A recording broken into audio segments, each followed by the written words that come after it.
आरोप इस बात के लग रहे हैं कि भारतीय जनता पार्टी मध्य प्रदेश, राजस्थान, छत्तीसगढ़, मिजोरम और तेलंगाना के जो चुनाव हो रहे हैं उसमें दूसरों की टूट का फायदा उठा रही है।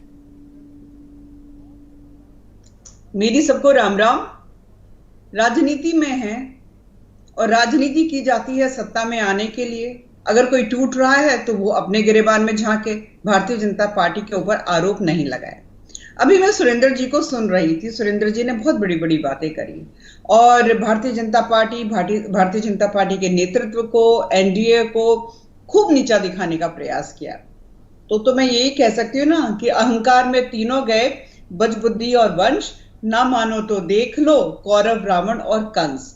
तो ये जो घमंड है ना इनका, तो इसीलिए हम लोग बोलते हैं घमंडिया अलायंस है, ये टूटेगा और टूटने भी लगा है। अभी अखिलेश यादव जी के बयान आपने सुने होंगे। अखिलेश यादव जी का जो राजनीतिक दल है उत्तर प्रदेश में बड़ा राजनीतिक दल है, और जिस प्रकार से उनका अपमान मध्य प्रदेश के नेताओं ने किया और राहुल गांधी जी बिल्कुल चुप होकर बैठे रहे, कोई प्रेस कॉन्फ्रेंस कर उन्होंने माफी नहीं मांगी। इससे स्पष्ट होता है कि अखिलेश यादव जी, मुझे हैरानी कि आप अखिलेश यादव की बेइज्जती के लिए इतनी कंसर्न है। नहीं भैया, आप ये बता दीजिए मैंने कुछ गलत नहीं, आपने कुछ गलत नहीं कहा, बट लेकिन जो कंसर्न आपका है वो बड़ा हैरानी वाला है। पार्टी सच्चाई के लिए जाना जाती है। नहीं, भारतीय जनता पार्टी सच्चाई के लिए जानी जाती है। अभी मैं सुन रही थी शरद जी, सुरेंद्र जी, और अभी जो हमारे आरएलडी के भाई हैं जाखड़ साहब, अब वो भी शुरू हो जाएंगे, आम आदमी पार्टी वाले भी शुरू हो जाएंगे। हम सब एक हैं, हम सब एक हैं, एकता जिंदाबाद, एकता जिंदाबाद। इनकी हालत मैं बताती हूँ ब्रिजेश जी क्या है, जो कि काफी रेस्टोरेंट्स में हमने देखा है।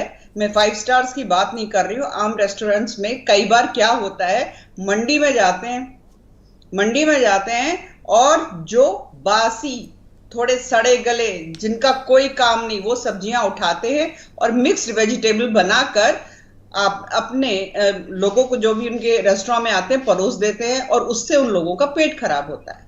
तो ये जो सड़ा गला अलायंस है, ये सोच रहे हैं कि भारत की जनता को ये परोसेंगे।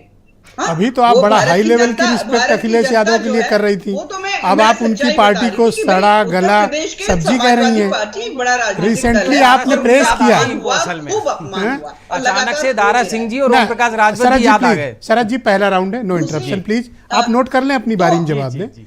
अभी तो आप हाई लेवल की रिस्पेक्ट दे रही थी मैडम, और अब आप कह रही हैं कि सड़ी गली सब्जी हैं ये लोग।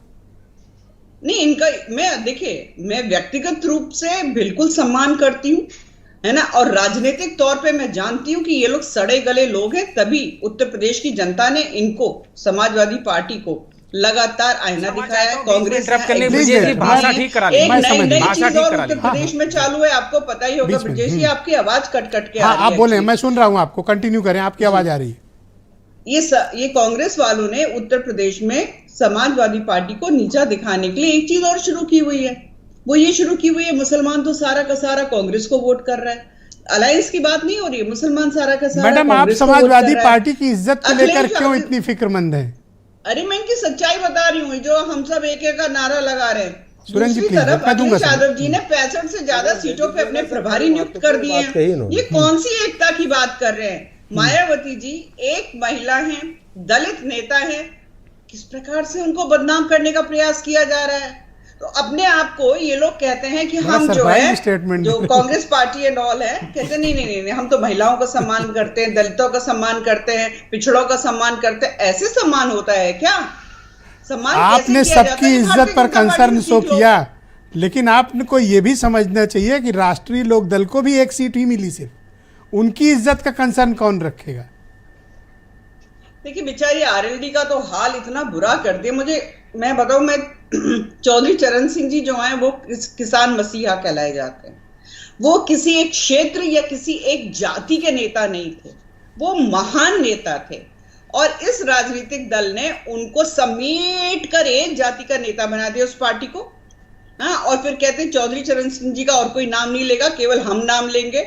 आपने एक जाति का नेता इस राजनीतिक दल को बनाकर, और वो जो जाति है वो भी आपके साथ नहीं खड़ी हुई है, वो भी भारतीय जनता पार्टी के साथ खड़ी हुई है। आंकड़े बताते हैं। तो आरएलडी तो बिन पैंदी का लोटा है, किधर भी लुढ़क सकते हैं। तो अरे इसलिए सबकी जब इज्जत का ध्यान रखा था तो उनकी भी रख लेते हैं। ऐसा क्या उन्होंने आपका नुकसान कर दिया। मैं रोहित जाखड़ को आमंत्रित करता हूं, राष्ट्रीय लोकदल के प्रवक्ता हैं, काफी देर से